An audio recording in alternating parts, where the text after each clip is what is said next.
an ellipse E coincide with vertices of an hyperbola और hyperbola की equation given है x square by 4 minus y square by 12 equal to 1। और दूसरी एक चीज़ दे रखी है कि हाइपरबोला की जो एक्सेंट्रिसिटी है वो एलिप्स की एक्सेंट्रिसिटी का 3 टाइम्स है। Then latus rectum of ellipse क्या होगा। चलो तो एलिप्स सपोज कर लिया अपन ने, एलिप्स जो है वो x square divide by a square plus y square divide by b square is equal to 1। अभी ये एलिप्स का बोला है कि जो इसका फोकस है वो हाइपरबोला के वर्टेक्स के साथ कोइंसाइड कर रहा है। ठीक है, तो इसका जो फोकस है वो क्या होगा, हाइपरबोला का ए इंटू ई कॉमा 0, और वो इक्विवेलेंट होना चाहिए किसके, हाइपरबोला के वर्टेक्स के। अच्छा, तो हाइपरबोला का वर्टेक्स होता है ए कॉमा 0 पे। ठीक है ना, तो ए कॉमा 0 मतलब ये हो गया इक्वल टू 2 कॉमा 0, यानी इसका मतलब ए ई की वैल्यू अपने पास आ गई कितनी, 2। ओके, चलो पहली इक्वेशन आ गई।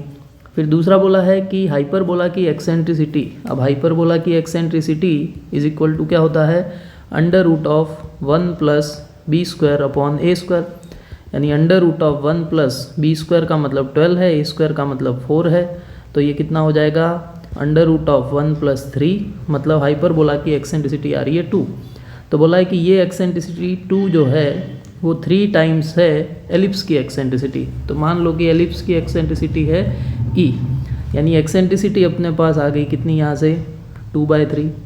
अब ये ई की वैल्यू हम रख देंगे इस वाली इक्वेशन में।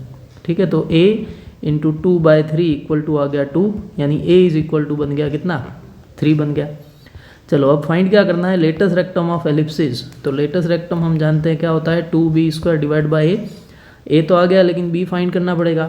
तो b is equal to a under root of 1 minus e square होता है, यानी b is equal to a का मतलब 3 under root of 1 minus e square का मतलब हो गया 4/9, यानी b इज इक्वल टू हो गया 3 अंडर रूट ऑफ 5/9, यानी b इक्वल टू आ गया 3 रूट 5/3, तो b की वैल्यू आ गई रूट 5।